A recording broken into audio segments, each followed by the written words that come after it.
The winning blueprint presents.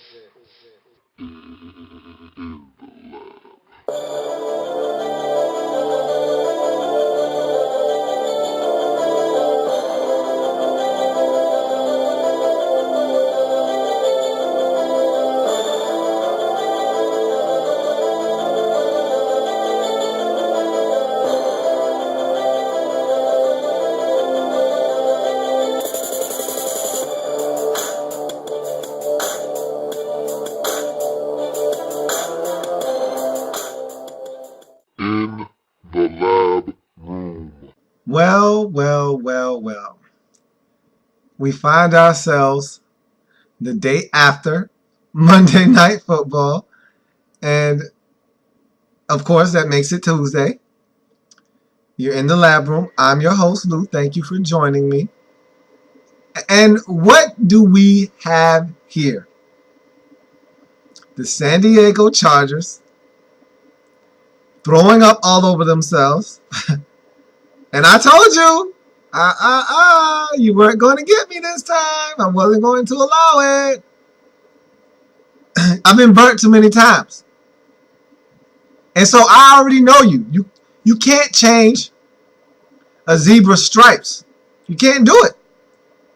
You can't change a leopard's spots. Any analogy that you want to use, it all fits the San Diego Chargers. These guys are bums. And they're a joke. And I told you, I'd wash my hands clean of them. You see why?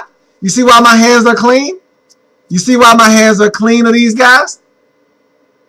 I am a big I told you so guy. I love to say that. I told you so. Most people say I'm not a big I told you so guy. Well, I am. And I told you that the San Diego Chargers are not to be trusted.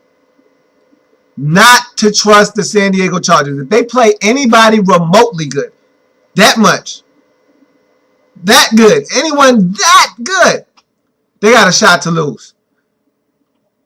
And it all starts with their head coach, Norv Turner. Love him as an offensive coordinator. He is not, however, a leader of men. And so when the times get tough, I don't think he's the one you want leading you into battle. I just don't think he's the one that's going to be able to get it done for you. He can coach up X's and O's when it comes to offense. But coaching a 53-man roster takes more than just having prowess of coaching offense. Takes more than just having knowledge of the game. It takes something else to be able to get 53 guys, whether they play offense, defense, or special teams, or both, to buy into what you're selling. To sell out on every single play. To give it all they have and not make mental mistakes that cost you football games. To be smart. Takes a lot of one person, one man, to be able to do that. And Norv Turner is not that guy. He's a great offensive mind. You'll never be able to take that away from him. Never be able to doubt that. He is a genius when it comes to offense. He can scheme it up. But when it comes to being a head coach and getting 53 guys all on the same page to buy in to the fact that we're losing in this football game, but we can come back. There's some adversity, but we can overcome it because we're a good football team. When it takes that kind of speech, that kind of intestinal fortitude, and for you to, exude that and portray it onto your players, Norv Turner is not the guy for the job. When he comes to the podium after a loss and tells you, hey, I believe in this team and I got 53 guys in that locker room who I know will fight, you don't even believe him then. And he's at the podium. It's almost like a false sense of passion, almost like he's doing it for the cameras. I don't know if Norv Turner is the guy for the job when talking about being a head coach. There's a reason why he's had about 3 or 4 jobs as a head coach, hadn't got it done to this point, and he never will because it's just who he is. He's not a leader of men. He's an offensive coordinator and a damn good one. However, just because you're good at offense doesn't mean you're qualified to be a head coach. And he's had his chances, and I think this will be it for him. After this season, the San Diego Chargers brass, Dean Spanos and the ownership will do what I have done with the San Diego Chargers, and they will do that with Norv Turner, probably A.J. Smith and company. They will wash their hands of those guys in the organization and start anew. And until they do that, my hands are clean. They're clean. You see that? No Charger residue on these hands because I don't trust those guys. Don't trust them further than I can throw them. And I can't throw them very far. Those guys are a joke. 24-point lead in the third quarter. And they blow it. And not only do they blow it, they don't score a single point. But they actually lose the game by double figures. Who does that?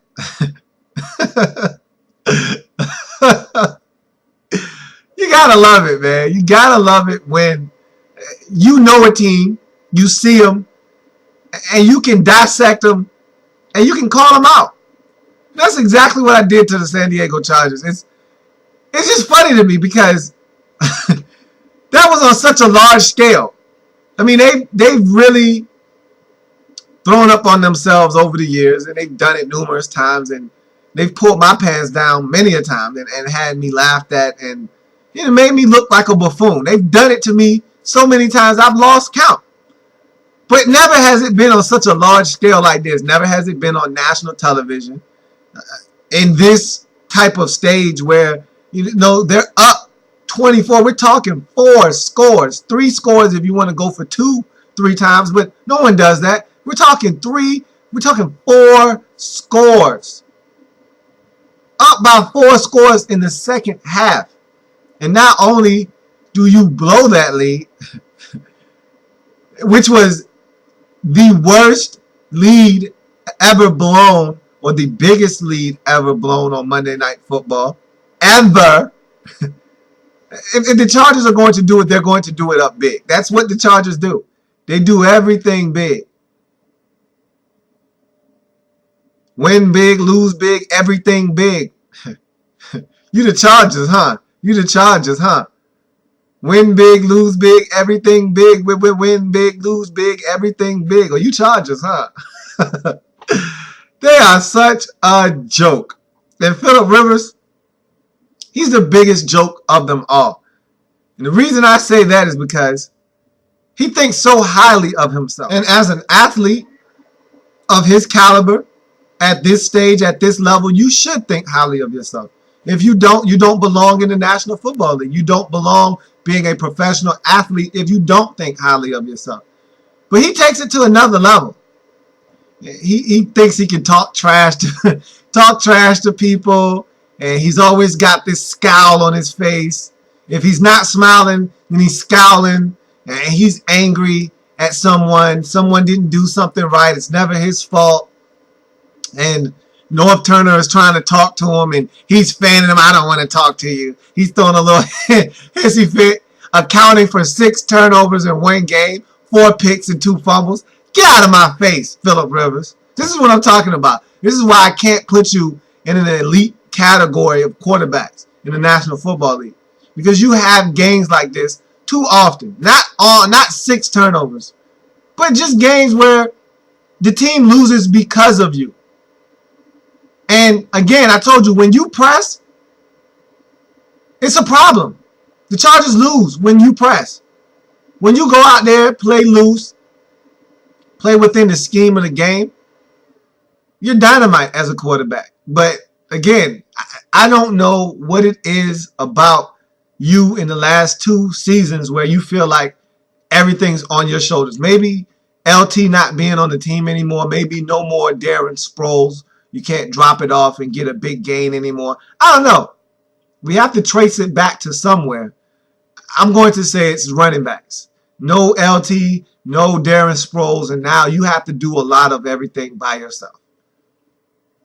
Can't just throw it up to Vincent Jackson anymore and have him make a play. Can't just, 2-yard dump off to Darren Sproul and watch him run for 47 yards and a touchdown. Now you have to actually go out and make plays, and now it's proving to be too much for you to handle on your own. You have guys that can help you out, but I just don't think you seem to think that you have any help. I think you have to win the football game by yourself. And when you think that way, turnovers follow thereafter. Let's talk about the game a little bit. I'm having too much fun right now, and I'm forgetting why we're here. We're here to talk about the game itself. Denver Broncos taking on the San Diego Chargers. First place up for grabs because although the Chargers come into this football game a game ahead of the Broncos lose this football game, these two teams will be tied, but the Broncos would have had a win over the San Diego Chargers, which would elevate them to first place in the division.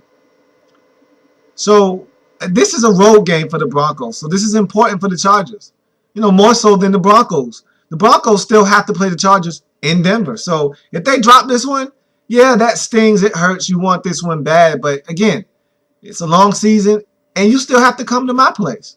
So if you get me at home, which you're supposed to, I go back to the drawing board, try to figure this thing out. And when you come to Denver, I make sure I get you then.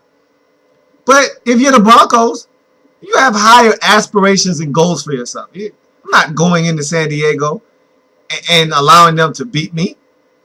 I'm going to go right into San Diego, take over just as my fans did. Go in there, take over the stadium, and go get a ball game. Go get a win. Because these Chargers aren't a good football team.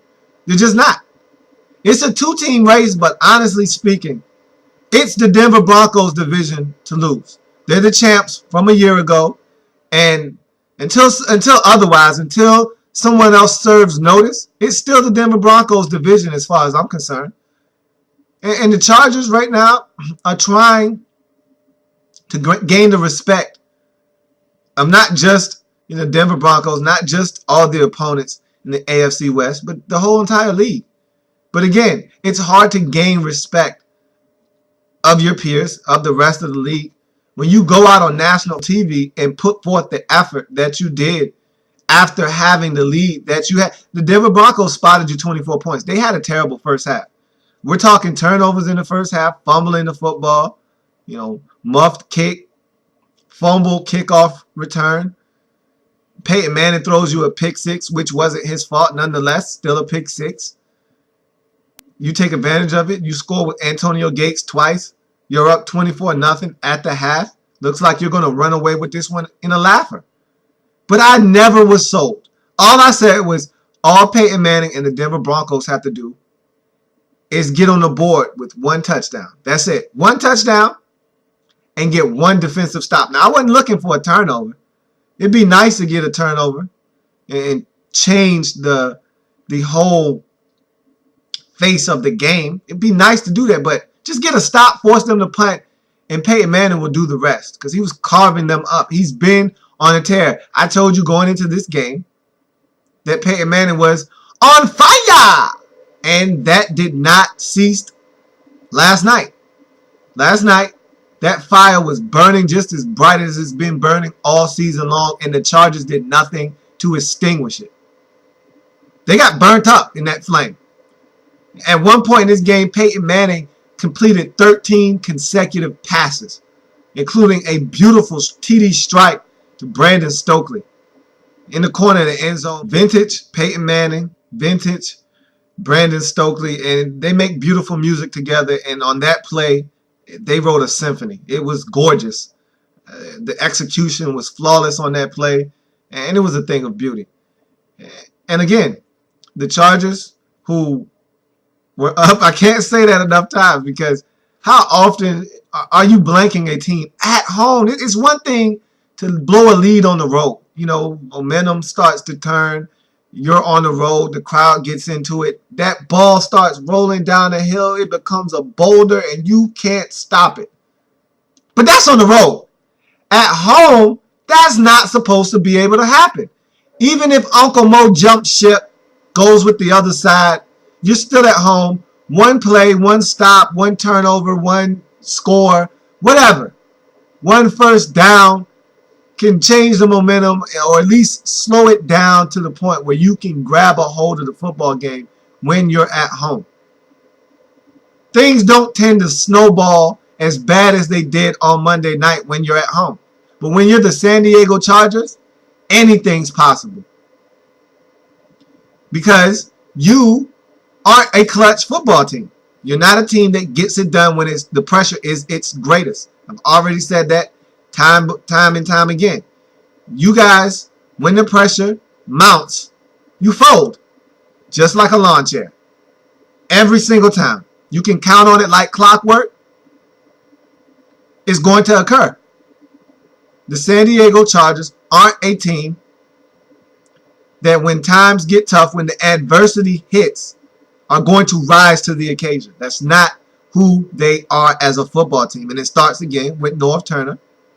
And it trickles down to their quarterback, Phillip Rivers, who I think at times can be very immature.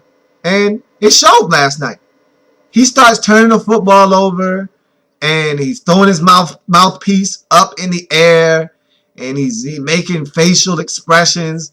That's not what a leader does. When things aren't going right, you rally the troops. You get everybody on the same page, and you tell them, hey, look, we've come too far.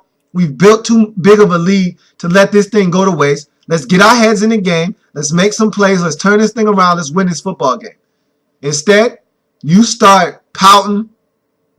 You're spitting. You're throwing your mouthpiece in the air. You're fussing at guys. Your coach is trying to talk to you. You don't want to hear it. You're having a Jay Cutler tantrum on the sideline. And I can't respect that. I can't respect it. You want respect. You want to be a leader. You want to be someone that the players look up to, someone that they trust when times are getting hard. You're going to stand tall, be steadfast in your beliefs, and help them get out of that rut and get to a victory. Then you have to carry yourself better than what you do on a normal basis on the sidelines. It's one thing to be a personality that likes to talk trash and get guys riled up. That's okay, because that's your personality. But you have to perform on the field to be able to get away with that. When you want to turn it over 6 times in a football game, there's no time for that. There's no space for that. There's no justification for any of that. Now you look like an idiot when you're talking trash to someone. I laugh at you when I see you talking trash, getting fired up, laughing at an opposing QB or an opposing defender, when I know in the back of my mind that you're 1 or 2 plays away from turning the ball over twice, 2 or 3 times. That's what you do. You had a good run when you had elite talent around you. Now you have average stuff around you, and you can't raise their level of play. You need a Darren Sproles. You need a LaDainian Tomlinson. You need a Vincent Jackson around you to be special. I'm realizing that now. I gave you way too much credit when it wasn't deserved. Now you've got pieces like Eddie Royal, Robert Meacham, and Michael Floyd, and now you're struggling. Ryan Matthews isn't good enough for you. You miss Tolbert. You miss Darren Sproles. You miss Vincent Jackson. You needed those guys. They're gone now. Now you have to do things on your own. You have to raise the level of guys' play, and you're not able to do that. Very disappointing. But again, I don't care because you've let me down too many times. I've gotten off that train. I've gotten off that Chargers train because that train is heading in the wrong direction. And I'm not going south. I'm going north. I'm going up there. So you can head back down that way. I'm going that way. So I'm getting off the train. Got off the train last week, not to get back on it again. Not until some changes are made in that franchise. And that was a tough loss. That was a loss that you feel it in the pit of your stomach. One that when you look back on your season, that was a turning point of our season. That's when we started to go south this season. That's when we realized we have absolutely zero shot of winning the division. When you get slaughtered at home after leading by 24 and manage to lose by 11, turn it over 6 times, 4 times in the second half. Can't win ball games like that. Don't deserve to win football games like that. And the fight just wasn't there. There was no fight. When the Broncos started to make plays, there was no fight in this San Diego Chargers football team. They quit. They gave up. That last pick six to seal the deal, that was pathetic. That was a bad decision. That was a bad throw. That was bad effort on everyone's part. Didn't even see anybody chase him down, try and get him. That was pathetic. But that's the mark of a loser. That's the mark of a losing football team. That's the mark of a team that when adversity hits, they crumble. So, that's what you get from the San Diego Chargers. Doesn't surprise me one bit. I was validated. That's all it was. And I didn't need to be validated. You could have proved me wrong last night and I would have had no problem with you doing so. But I knew you were going to validate me because that's who you are. You're a football team with no spine. And so the Denver Broncos, I'm anointing the Denver Broncos the AFC West champions on October 16th, 2012 at 2:47 p.m. They're the AFC West champions for 2012-2013 season. Because you were their only competition, and you showed me last night you are no competition. Chiefs aren't going to do anything. Raiders aren't going to do anything. So Peyton Manning and the Denver Broncos, now all they have to do is take care of business. Win football games. Stack up wins like bricks. And win that division. It's theirs for the taking. So Peyton Manning goes and has an all-out assault against this San Diego Chargers defense. He did a masterful job of audibling, as only Peyton Manning can do at the line, getting everybody in the right situations, whether it's getting guys in the right protection to pick up blitzes or getting receivers into proper routes for the coverage that they're about to see because of the blitz and taking full advantage of it. I mean, Peyton Manning was at his best last night. We saw vintage, classic Peyton Manning doing everything at the line of scrimmage and then executing after the ball is snapped. I love to watch Peyton Manning put on virtuoso performances. It's nothing like watching Peyton Manning go up to the line, give you a hard count, you show him that you're coming with the double A gap blitz, him go up to the center, literally lean across the line of scrimmage, point, that's the mic! Get back, yell out 17 different things that mean absolutely nothing to the defense. Wave his hands like crazy. Point this way, point that way. Yell that way, yell this way. Tell the back, you get on this side of me. Protect on that side. Look at the receivers. Say nothing. Give him a hand gesture. Get back. Stick his foot up twice. Yell for the ball quickly. 1 second left on the play clock. Get the ball and then dice the secondary apart. Slice them up. Slice the defense up like cheese. Slice them up like butter with a hot knife. It's a beautiful thing to watch. I missed that last year. I missed it. And I said to myself this year, how many times are you going to put the Broncos on TV? I don't need to see the Broncos 87 times. But when Peyton Manning is playing like that, all you can do is take a step back and observe greatness. And take it in. Because you won't see too many more quarterbacks do it like number 18. There won't be many more that come along that can do it quite like 18. So you just take a step back, quiet down, and observe greatness. Glad that you were able to be in its presence. Because what he did yesterday, it wasn't better than what Aaron Rodgers did on Sunday. But what Peyton Manning does is he controls the game in a different way. And he was on last night. I mean, he was. When did Peyton Manning jump over guys and throw bullets? When does he do that? When does he move out of the pocket, jump over a guy that's at his feet, and then throw a strike? Since when did Peyton Manning do that? I mean, he was locked in last night. I mean, he was on fire. As only Peyton Manning can be.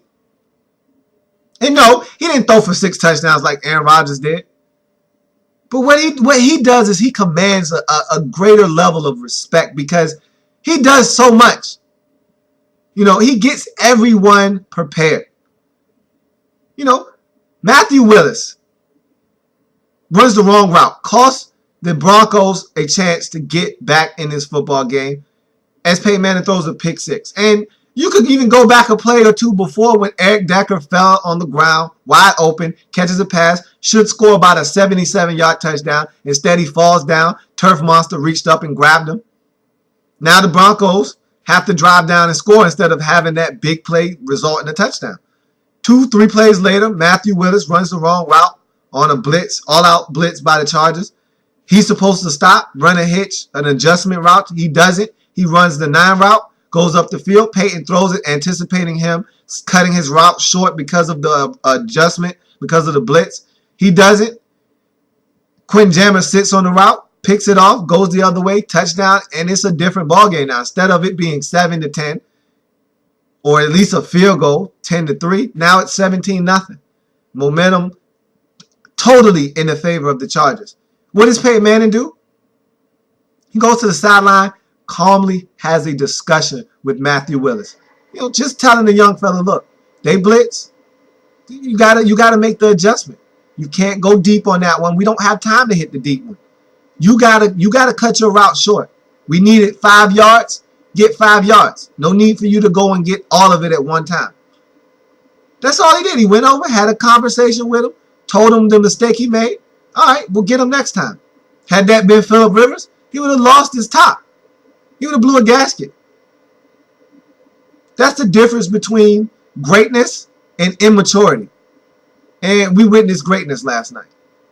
And again, it's a joy to watch Peyton Manning when he's clicking on all cylinders. And it's just good to have him back doing what it is he's so great at doing. So the Denver Broncos basically put a stranglehold on the AFC West. And it's funny to say that a team put a stranglehold on a division that they're currently tied for first place with the team that they just defeated a night ago.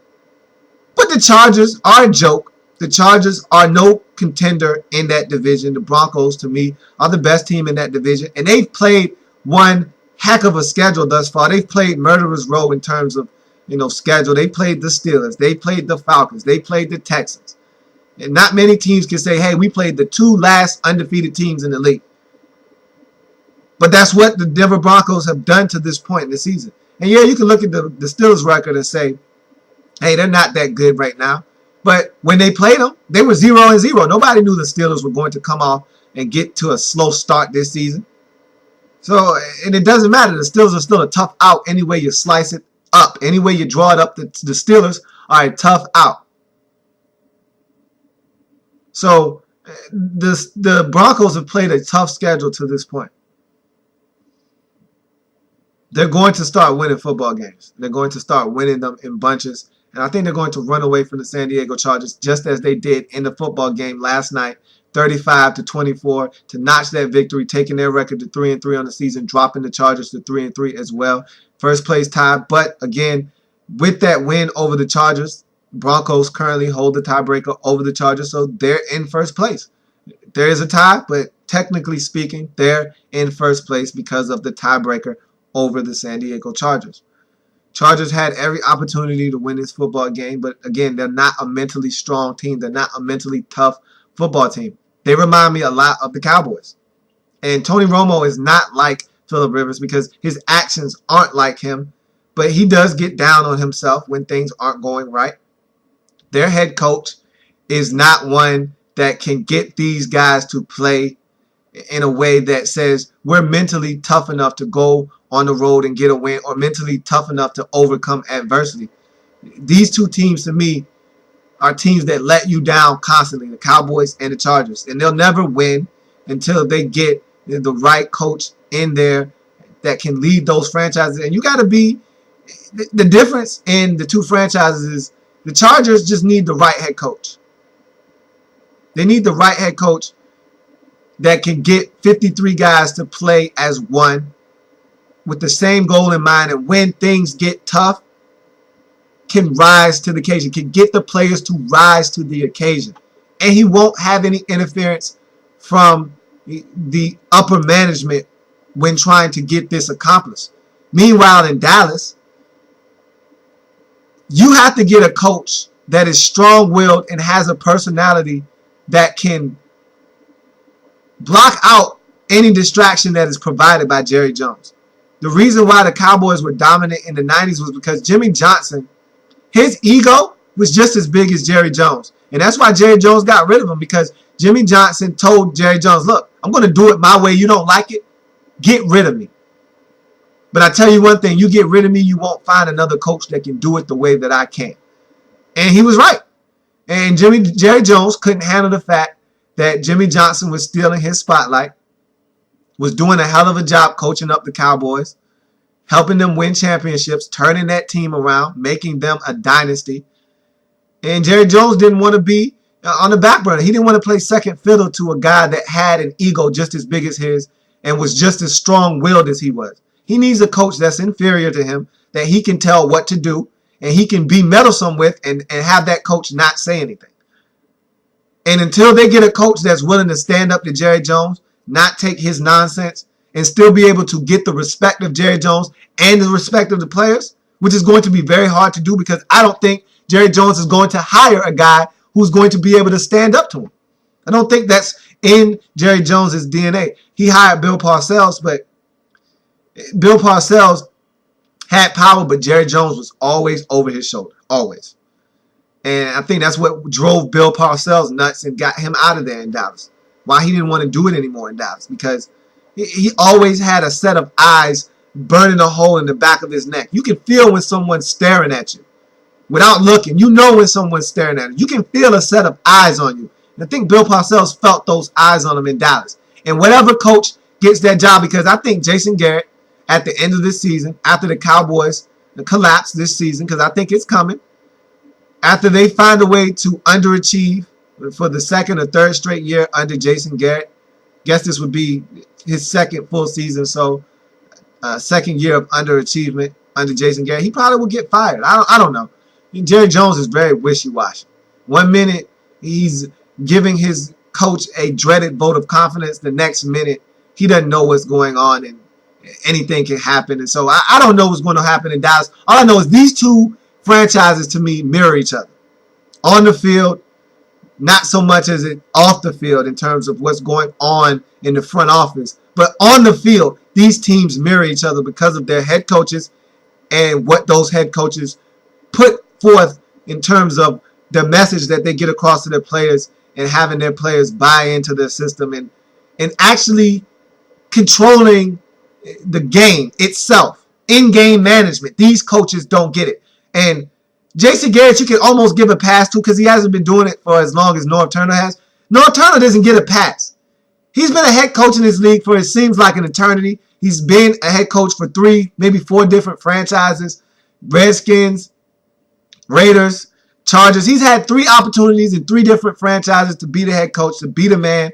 And he still doesn't get it. He makes mistake after mistake in in-game adjustments, and when to throw the red flag, when not to, when to kick a field goal, when to punt. Certain things you just shouldn't struggle with as a head coach if you have the pulse of your team, if you get it as a head coach. And Norv Turner just doesn't get it. He just doesn't get it. And again, I love Norv Turner as an offensive coordinator. Hell, I even loved him when he was the head coach of the Washington Redskins. I thought he got a raw deal toward the end. Yeah, he stunk for the first couple of years, but we were a funky franchise at that time when he took over. We were in a rebuilding mode. But he finally got some pieces to get some things to work on offense. We win the division, and the next year things don't go quite the way we would have liked.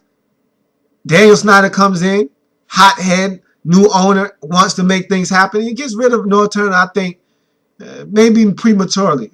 And maybe so, maybe not. But I just thought that after the season he had the year before, he didn't need to get rid of him. But that's another story for another day. I said all of that to say this: the San Diego Chargers will never be a team that you can trust to win tough football games, to win in a tough environment, to win football games when they matter the most with Norv Turner as your head coach. I said all that to say this: the Chargers aren't a mentally tough football team. When times get tough, when times get hard, they fold because they don't have the coach. They don't have the mindset. They don't have the mentality. They don't have what it takes to overcome adversity and get it done on the football field. Same thing with the Cowboys. They're one and the same. So everything I just said culminates in that statement that I just made right there. And so that's a touchdown. Throw it up. Let me tack on this quick extra point. That win last night, as crazy as it was, down 24-0. A lot of you might have went to bed last night. Oh, okay, Chargers got this one in the bag. I tell you what, never go to sleep on a San Diego Chargers game when they're playing someone that's actually good. You'd be surprised as to how low the Chargers can go to blow a lead, how low they can go to implode.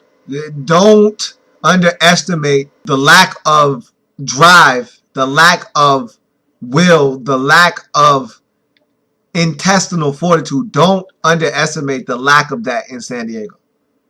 You'd be amazed at what they can do. They start the season out 3-0. Atlanta Falcons come to town. Two hot teams, two undefeated teams. What do the Chargers do? They're at home, mind you. What do? Pressure's its greatest. First time they've faced adversity this season. Tough team coming to your stadium. What do? You lay an absolute egg at home. Falcons come in, smack you around, throttle you at your own spot, beat you up, take your lunch money, and leave. And you do nothing about it. That's what the Chargers allow to happen. And so I move on from that. Extra point time. Win the game last night and got my record to 8-6 for the week. Look, that's very disappointing. Very, very, very, very disappointing. Because, again, if it's not double digits, I'm not satisfied.